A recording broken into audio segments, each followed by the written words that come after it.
Assalamualaikum warahmatullahi wabarakatuh dan salam sejahtera. Kembali lagi bersama saya Rusdi Syarif.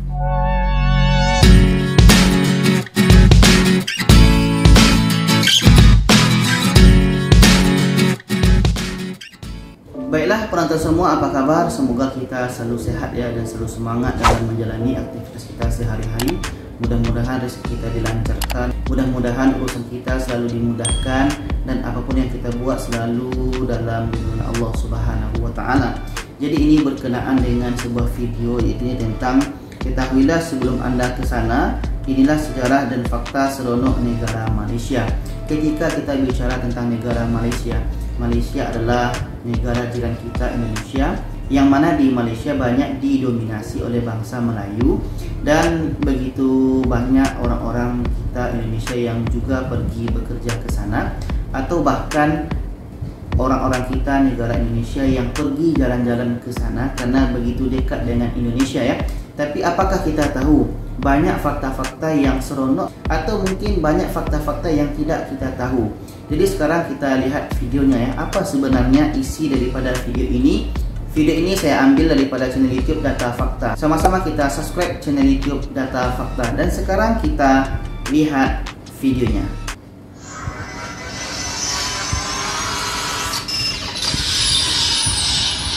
Data Fakta. Welcome to our channel. Our channel. Oke. Oh, ini Malaysia. Apa yang terlintas di benakmu mendengar negara ini? Sebagai salah satu negara monarki di dunia, Malaysia punya pengaruh cukup penting di kawasan Asia, utamanya di ASEAN. Meski begitu, tak jarang negara yang juga dihuni mayoritas orang Melayu ini punya banyak orang Melayu di Malaysia ya. Nah, kali ini Data Fakta akan tapi di Malaysia kan ada tiga suku bangsa yang besar, Melayu, Cina, India. Tapi sebelum kita lihat kembali untuk subscribe channel ini, iya, sama-sama kita subscribe channel YouTube Data Fakta dan channel YouTube saya ini. Terima kasih. Oke, apa ya isi videonya? Sejarah kemerdekaan. Oh, sejarah kemerdekaan ya. Tahu tak kapan Malaysia merdeka? Ya benar, 31 Agustus 1947, lebih lambat 13 tahun dari Indonesia yang lebih dahulu merdeka. Iya, betul. Menariknya perjuangan kaum nasionalis dan komunis keturunan Cina Malaya, sebagaimana di Indonesia juga dipengaruhi berakhirnya pendudukan Jepang pada tahun 1945. Meski begitu, sebelumnya kalian tahu kan kalau Malaysia sangat identik dengan Inggris, secara negara itu merupakan koloni mahkota Britania. Barbara Watson Andaya dan Leonard Y. Andaya dalam bukunya A History of Malaysia tahun 1982 mengungkap Britania telah mendiami semenanjung Malaya sejak tahun 1786. Namun baru menguasai Malaya setelah ditandatangannya Traktat London atau Perjanjian Britania Belanda tahun 1824 yang membagi kepemilikan Nusantara kepada Britania dan Belanda, Malaya untuk Britania, dan Indonesia untuk Belanda. Singkat cerita, salah satu kaum nasionalis Malaya, Dato' On bin Jafar, mendirikan Organisasi Nasional Melayu Bersatu atau UMNO pada 1946. Organisasi inilah yang melahirkan serangkaian demonstrasi hingga boikot yang berakhir pada dibentuknya Federasi Malaya di tahun 1948. Federasi tersebut terdiri atas 9 kerajaan Melayu dan 2 provinsi, yaitu Johor, Kedah, Kelantan, negeri-negeri Malaka, di Semenanjung, Negeri Sembilan, Sabah, Pahang, Sarawak, Penang, Perak, Perlis, Selangor, dan Terengganu.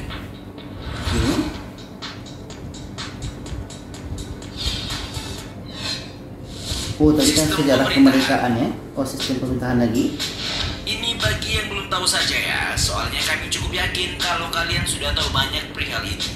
Sistem pemerintahan Malaysia adalah monarki konstitusional, di mana kepala negaranya disebut Yang di-Pertuan Agung atau Raja Malaysia. Uniknya, Raja dipilih oleh 9 Sultan negeri-negeri Malaya untuk masa jabatan 5 tahun secara bergiliran. Oh, secara bergiliran. Karena Malaysia masih merupakan anggota negara persemakmuran Inggris, sistem pemerintahannya mengadopsi sistem parlementer Westminster, warisan penguasa kolonial Britania. Namun dalam praktiknya, kekuasaan lebih terpusat di eksekutif ketimbang legislatif, dan yudikatif diperlemah oleh tekanan berkelanjutan dari pemerintah. Kekuasaan eksekutif dilaksanakan oleh kabinet yang dipimpin Perdana Menteri. Dalam konstitusinya, Perdana Menteri haruslah anggota Dewan Rakyat yang disetujui oleh Yang di-Pertuan Agung dan mendapat suara mayoritas di dalam parlemen. Iya, betul. Ya, ini sistem pemerintahan ya. Yang selanjutnya, salah satu kesultanan tertua. ya ini Kedah. Kayaknya masih banyak deh yang belum tahu. Di Malaysia terdapat satu kesultanan yang tergolong sebagai salah satu imperium tertua di dunia. Seperti diketahui, Federasi Malaysia terdiri atas 9 kesultanan yang diperintah sultan, serta 4 negara bagian yang diperintah oleh yang di-Pertuan Negeri atau istilahnya gubernur kalau di Indonesia.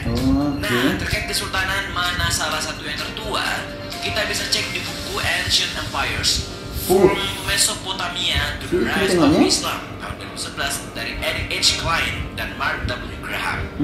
Di situ dikatakan Kesultanan Kedah merupakan kesultanan awal di Semenanjung Malaya yang merupakan kesultanan tertua di dunia. Kesultanan Kedah didirikan sekitar tahun 1136 oleh Phra Ong Mahawangsa atau Sultan Muzaffar Shah I. Bahkan sebelumnya, Kesultanan Kedah adalah bagian dari kerajaan Hindu yang didirikan Maharaja Derbar atau Sri Paduka Maharaja Durbar sejak tahun 630 hingga pada tahun 1136. Orang Malaysia pasti tahu ya info ini tentang kesultanan tertua di Malaysia dan sejarahnya. Selanjutnya, konfrontasi dengan Indonesia. Apa nih? Sebelum kita tegaskan ya, data fakta bukan bermaksud untuk memantik agar kedua negara saling bertikai lagi. Ya, jangan sampai macam itu. Upaya untuk merefleksi sejarah dua negara serukun ini. Jadi, semoga kita semua bisa bijak menyikapi sejarah. Iya. Bagi yang lupa, kita ingatkan orang lagi, yang pintar bijak menghadapi suatu masalah ya. Antara Indonesia dan Malaysia secara resmi. Dilansir dari laman historia.id, pertikaian kedua negara seruput itu bermula dari penolakan Indonesia terhadap pendirian Federasi Malaysia. Kalian masih ingat kan kapan Federasi Malaysia didirikan? Ya, tahun 1948. Dalam pandangan Indonesia, dalam hal ini Soekarno, pembentukan federasi tersebut tak lebih sebagai salah satu bentuk persekongkolan para kolonialis dan khawatir akan membahayakan Indonesia yang baru saja membebaskan diri dari penjajahan. Green dalam buku The Genesis of Confrontation Malaysia, Brunei, Indonesia 1945-1965 yang pengantarnya ditulis Pramudia Ataturk menyebut alasan Inggris membentuk Federasi Malaysia dikarenakan tidak siap kehilangan sumber uang di Malaysia, Singapura, dan Borneo Utara. Kita tahu Malaya merupakan penghasil timah, karet, dan minyak kelapa sawit. Iya, ini lebih kepada sejarah-sejarah apa yang telah terjadi ya. Dua bagian berbeda. Secara geografis, wilayah negara yang juga mayoritas penduduknya Muslim ini dengan Semenanjung, Sabah Sarawak ya. Itu maksudnya. Soalnya nih wilayahnya terpisah ke dalam dua bagian yang berbeda daratan. Kalau Indonesia kan banyak wilayah terpisah. Sekitar 960 km atau 609 mil. Dua wilayah yang dimaksud sebagian besar berada di Semenanjung Malaya yang sangat dekat dengan Pulau Sumatera, Indonesia, serta sebagian besar lainnya menyatu dengan Pulau Kalimantan, Indonesia. Penting buat kalian ketahui, wilayah di Semenanjung Malaya sering pula disebut sebagai Malaysia Barat yang terdiri atas 11 negara bagian, serta dua wilayah persekutuan diantaranya Kelantan, Terengganu, Mahang, Johor, Melaka, Negeri Sembilan, Selangor, Perak, Kedah, Pulau Pinang dan Perlin yang berbatasan dengan Thailand itu sebagian utara. Luas wilayahnya sendiri mencapai 131.589 km persegi. Sementara di bagian Pulau Kalimantan disebutnya Malaysia Timur yang terdiri atas dua negara bagian dan satu wilayah persekutuan diantaranya Sabah, Sarawak, dan Labuan. Luas wilayahnya sendiri mencapai 73.619 km persegi. Apalagi memiliki sekolah tertua di ASEAN. Ya, Penang Free School. Selain memiliki kesultanan tertua, kalian mesti tahu kalau Malaysia juga memiliki salah satu sekolah yang cukup legend di dunia. Ya, bagaimana tidak, sekolah tersebut nyatanya menjadi yang tertua di ASEAN. Bagi yang belum tahu, sekolah tersebut bernama Penang Free School atau PFS. Sebuah sekolah menengah kebangsaan yang terletak di jalan Masjid Negeri, tepatnya di Georgetown, Pulau Pinang, Malaysia. Dikutip dari laman ASEANRecords.org, sekolah berbahasa Inggris pertama di Asia Tenggara ini didirikan diresmikan pada 21 Oktober 1816 oleh pemerintah kolonial Inggris atas nama Data fakta ini memang memiliki sekadar informasi, sekolah yang kalau di Indonesia kayaknya mirip-mirip Stovia dan Pulau ini telah menghasilkan lulusan-lulusan penting. Beberapa di antaranya termasuk Tunku Abdul Rahman, Perdana Menteri pertama dan pendiri Malaysia, Tuanku Syed Putra, Raja ketiga Malaysia, Tuanku Syed Sirajuddin, Raja ke-12 Malaysia, hingga Lim Chong Eu, Ketua Menteri kedua Pulau Pinang. Hebat. Lagi masih ada? Kekayaan botani yang menakjubkan. Kekayaan botani. Sini Pak, taman botani salah satu sekian fakta menarik Malaysia. Taman botani. Mereka kaya akan tanaman yang unik. Dilansir dari CNN, dalam sebuah penelitian tercatat kalau Malaysia memiliki lebih dari 1000 spesies tanaman yang mayoritas bisa digunakan sebagai obat. Satu yang paling banyak dicari ialah pohon pintangur yang katanya hanya terdapat di Sabah dan diyakini bisa mematikan virus HIV penyebab AIDS. Selain itu ada tanaman Alocasia luar biasa dengan daun terlebar di dunia yang juga berasal dari negara bagian Sabah. Terus ada pula Pulau Pomelo atau Citrus maxima, semacam buah jeruk yang mendekati ukuran bola sepak. Terakhir, pohon tropikal tertinggi di dunia pun ada di Malaysia. Ya, pohon itu bernama tualang yang disebut-sebut bisa tumbuh setinggi 80 meter dengan diameter batang mencapai 3 meter. Wonderful banget ya negara seruput kita ini. Itulah tadi sejumlah fakta seronok terkait Malaysia yang penting buat kalian ketahui. Macam mana nih pendapat kamu? Menarik apa yang disampaikan oleh channel YouTube Data Fakta ini ya.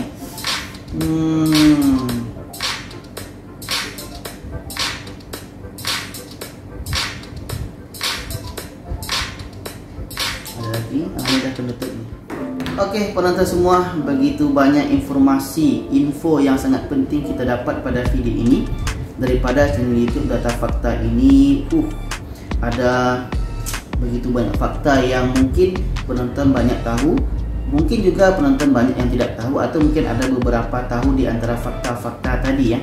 Yang uniknya tadi itu adalah kesultanan tertua di dunia ada di Kedah. Tapi saya rasa mudah-mudahan kita tahu ya tentang kesultanan tertua di Kedah ini. Dan juga tadi yang informasi terbaru bagi saya itu sekolah tadi ya, di Penang, sekolah tertua, wah luar biasa.